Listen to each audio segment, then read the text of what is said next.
Nadeska here with Megan Thee Stallion on Apple Music, and we have some very good news. Megan's debut album is finally streaming. Girl, congratulations, first of all. Thank you. It took a minute to finally call something an album. I was going to say, first of all, after everything you've been through in your career just to get to this moment, how does it feel to be able to say official album is here? I'm so proud. Like, I always have a process when I'm like writing and recording. And this one has been like just the best experience because I've got to work with so many new people. I used to only literally work with like 2 producers. Like I was just stuck with, not that I was stuck with them because I love you, Jew, but I wasn't ready to get outside of, my comfort zone, like my comfortable box. And I would only work with Jew and I would only work with Juicy J, which I love. And I'm going to keep working with them and they are on the album too. I finally like started working with new producers, new artist. So I'm excited for everybody to hear that. Yeah, I'm happy to see you make it to this moment. And you make a good point because when you dropped Fever last year, a lot of fans and a lot of publications initially referred to it as your debut album. But then you said something which was so Megan. Jokingly, you said, "This is a little too husband for me. I'm not trying to get that committed." Right, like the album, I'm married now. Like, like this is like me making a commitment. Like, and I'm so shocked. But we made it. Growth, maturity. A lot of growth and maturity. And, did you feel ready to commit just because of just the evolution of your artistry, like where you are musically, the growth you've had, and also the point you are at in your career? Like, did now just feel like the right time for this project? When I started recording the songs for this album, I knew it sounded like album songs. And I'm like, this is it. This is the time. Quarantine is happening. Everybody's basically in the house. I have everybody's attention, everybody's ears are open, everybody wants new music, and you can sit down and actually absorb it. So this is the time to put out the album. Now on Suga, you were introducing us to a new persona, and of course we've met some of your alter egos in the past, like Tina Snow. So on this project, the official debut album, which Meg or which Megs are we hearing on the project? This is all the Megans, okay? We got a little Tina, we got a little hot girl, little Suga, sprinkled in there. But it's definitely all of us. We all got on the album and did the damn thing.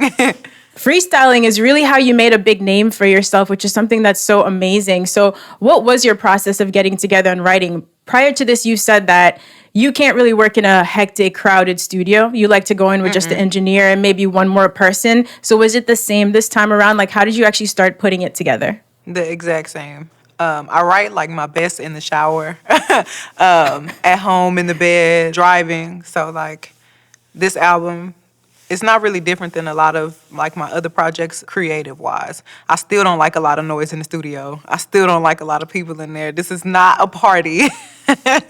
This is like work time. It's fun. I'm gonna be in there turned up by myself. But like as long as me and the engineers vibing, like that's what makes it perfect. I mean, at this point, I think any collaboration you want on this project you could have had. So how did you decide the people you wanted to work with? Like you mentioned, you worked with your producer, Lil Jew, Juicy J again. You worked with Young Thug recently, City Girls. How did you decide who were the artists that really fit this project for you? Everybody that I collab with, I have like a personal relationship with them. Like those are my friends. So it's easy to make music with people that you know. Because the vibe is just going to be genuine and it's going to be too good. Like, me and Thug, me and City Girls, like, we all started hanging out. So it's like, okay, I know this is what you're going to sound good on. I know the chemistry going to be too fire. So that's how I really just put my collabs together. Last spring, you and I sat down in our New York studios for your interview as an Apple Music Up Next artist. And to be honest, just from the outside looking in, girl, it seems like you've lived about 5 lifetimes in that year and a half. Right. How have you managed to stay sane and centered through everything? I'm probably not even sane no more at this point. My mind done went out the window a long time ago. But we here and we okay. Yeah, I mean, the world is crazy. 2020 has been insane, but I'm alive. So I'm just feeling real blessed and just thankful to even still be here and being able to do hot girl shit. Yeah, it's amazing that you actually called the album Good News. It feels like around every corner this year, it's just been dodging boulders and avalanches and tornadoes. Literally, like, I feel like I had to name my album Good News because we've been hearing so much bad news. It's like, okay, look, Megan Thee Stallion finally coming with the good news. I've always really expected just that you stand so firm in the fact that no one should be telling you what to do as a woman. No one should be dictating how you move. So whether it's been through business and label issues, just dealing with social media, whatever it be, like what have you learned this year that you think will help you as you get even further in your career? I've learned definitely not to second guess myself and continue to like stand my ground. Even when it seems like everybody is against what you're saying, if you really believe in it, like stick with that and stand with it. Because just because everybody may not agree right now or they may not understand what the bigger picture is right now, eventually you'll hear me and you'll get it. And I'm not gonna change myself for anybody. It could be 100 people telling me no, and I'm gonna figure out a way to get 100 yeses. Like, and even if you keep telling me no, I don't give a damn. I'm saying yes to myself. I mean, I really felt that in your New York Times op-ed. There were just so many quotables in that one, but the one to me that really stood out and could just sum everything up was you saying, there's not much room for passionate advocacy if you're a Black woman. But you know what? I'm not afraid of criticism. That to me is just profound because it can really be terrifying. Anytime you show any sort of passion, you are angry or you're upset or you're triggered or you're bothered. Or you're bitter. Like, if I'm going through something, I should be able to voice what I feel without it offending somebody else. Me saying protect Black women, that shouldn't have triggered so many men. It shouldn't have triggered anybody. It should be like, yeah, you're right. We do need to protect our Black women. Like, I wasn't saying that to start a fight or to cause conflict, and that shouldn't have been a thing that made people raise their eyebrows in a negative way. Like, protect Black women. I said what I said. No, absolutely. And you made great points in there. Like when history is told, they want to point fingers and say that Black women have been angry, but they never want to list all the amazing accomplishments Black women have had, you know? Yeah, don't put me down because of my delivery. You're not hearing me. That's why I have to yell it. Has it become easier and easier for you to sort of speak your mind? Like, obviously, you do that all the time in your music, to your fans online, but to me, that Times op-ed was just sort of another level. Like seeing you put that in print, what did that feel like? I felt really good. I feel like I made my grandmother very proud with it. All the women that are around me were just super proud. It just felt like something that I needed to do. Sometimes when you go through something, it helps you be able to speak about it better. And this year was a year for me where I felt like I wasn't super protected. So it was like, you know what? I can't be the only woman of color that feels this way. So I definitely wanted to put a piece out so other women can feel empowered by what I'm saying and other women could feel like, okay, it's not just me. Like, you're not tripping. You're not angry. Like, girl, we all need the help. We all need somebody to have a voice that speaks for all of us because I feel like when women come together, we just get so powerful. Like, and it make people scared. It gets the men shaking. It really does. It really does. I think you've had such a big impact in so many ways this year. So on one end of the spectrum, there's a New York Times op-ed, and then on the other end, there's WAP with Cardi. So in my mind, I picture you guys in the studio recording this or filming the video and just sort of giggling, thinking about how many people this may or may not irritate, but that's just in my mind. What was actually going on in your head as you guys were recording this song and as you were dropping it? We didn't know that this song was gonna do none of this. Like, we didn't know that it was gonna piss people off. We didn't know the Republicans was we didn't know the Republicans was gonna be pissed off. I was like, damn, y'all ain't trying to win some shit right now. Like, why y'all even worried about WAP? But like, I don't know. So Cardi had already cut the song. When we met, we just hung out for like a few days. She texted me, she's like, I got this song and I really want you to get on it. And she's like, I feel like it's so you. And I'm like, okay, girl, let me hear. So she texted to me and I immediately called her right back, like, I'm gonna send you the verse tomorrow. Like, I had a studio in my house and I literally went in the living room, cut it, and sent it right back. And it was too fire. Like, she didn't even know that I was gonna get on the song and do 2 verses. Like, so I was like, no, Cardi, like, this really has to be a song. Like, I'm not gonna disappoint you, I promise. So, yeah, that's how that went. Like, and we just kept jamming it until it, like, actually came out. Like, we were both really nervous about like dropping the cover art. She is a person who is super creative and she's super particular. Like, she knows exactly what she want to do, how she want it to look. So I was just like, whatever you want to do, girl, we can do that. But we didn't know that this would be the reaction. It was such a big, huge reaction too. Like, to be able to do that, have everybody attention like that during these crazy times, it was like, damn, we really did the damn thing. I'm not gonna lie, I'm surprised that you guys were surprised by how big of a reaction that song got. Because even by Cardi and Megan standards, like I always expect you guys to do exactly what you want and only what you want. It felt like a really bold record. So of course, some feathers were ruffled, some people were upset. But on the flip side, a lot of people really loved it and loved that bold step that you took. Yeah, it was great. Yeah, what were some of your favorite positive reactions from the song and the video? I love how all the women were like, yes, we got that WAP. Like, like I feel like it made a lot of women not be shy. Like, you could sing these words and like really feel liberated. Like, you could really own your own sexuality, because a lot of the times I feel like men think that sex is just about them or sex is just for them. This is my vagina. Like, I could sing about it if I want to. Sex supposed to be a two-party thing. When we caught up last time, we also talked about, how you felt at the time coming off. This was maybe a year prior to that interview. You were just coming off your first solo headlining show back home in Houston. And again, so much has changed since then. I was thinking about that as I was watching you on Saturday Night Live, right? You made such a big, powerful statement about how the Breonna Taylor case was handled. And I wonder, how were you feeling in that moment that you were standing on the stage right before the lights went up, right before the performance began? What was going through your head?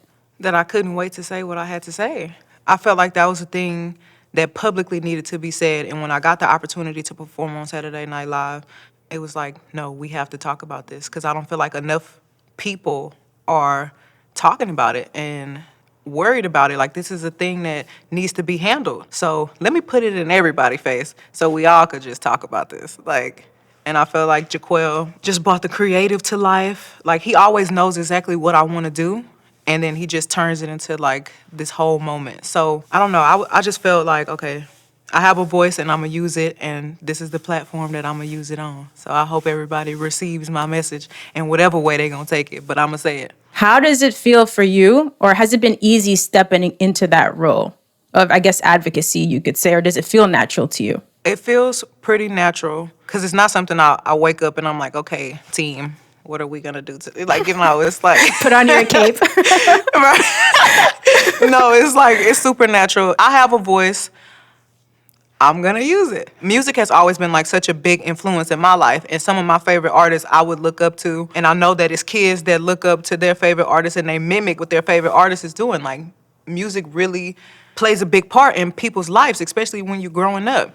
I'm not saying that I want little girls to do exactly what I'm doing, but like, I do push go to school. I do push do the right thing. I do push having confidence, being strong. So if they are receiving those messages, then that's good. I feel like I did something. I'm not just gonna be a person who's not standing for anything. Like, especially when I know a lot of people can hear me. Look, y'all, let's all do the right thing. You know what I'm saying? So if you're listening, like, I want you to at least walk away with a good message. I think that's something that fans have always taken away from you. From the first time we met, I was really blown away by the fact that you were this rising star who was still working on your college degree. You know what I mean? Talking about getting your degree in health administration and opening up those assisted living facilities. Is something like that, still a part of the plan? Yeah, I'm still in school. But I think I'm supposed to be graduating in 2021, fingers crossed. But my schedule is always so jam-packed and busy. I had to start taking like 2 classes a semester.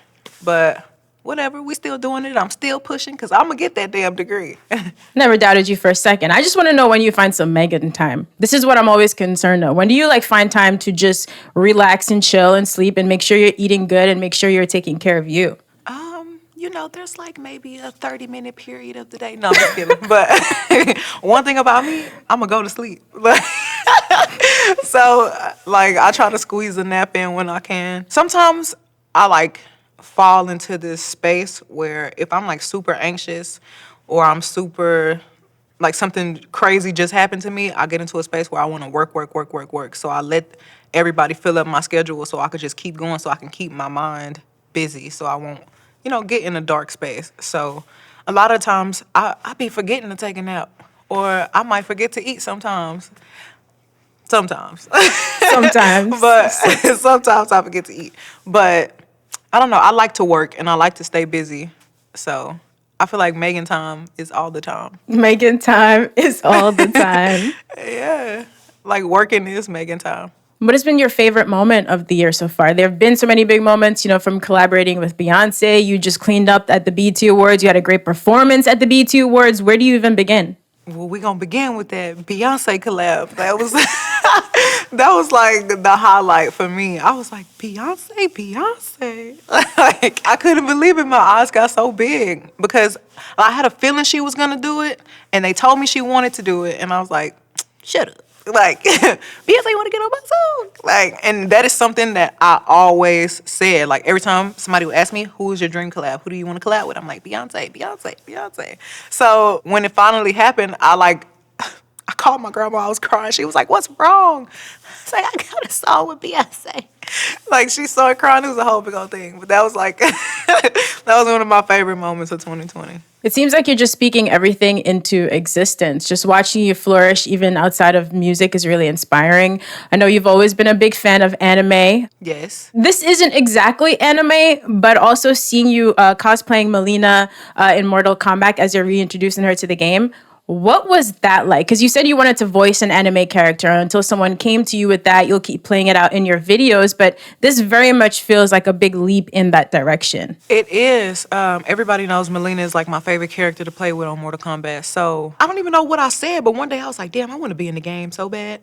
And then somebody from my team was like, hey, do you want to do blah, blah, blah for Mortal Kombat? I was like, girl, yes. Like, I better manifest stuff. But but I was super excited about that because I really, really love Mortal Kombat and I've been playing for so long. So just to get the opportunity to do that, I was like, hell yeah. Girl, that prosthetic mouth was terrifying. I'm not going to lie. No, Like, it really too was real scary. looking. Before they put it on my face, I was like, you about to put that on me? Like, I gotta wear this.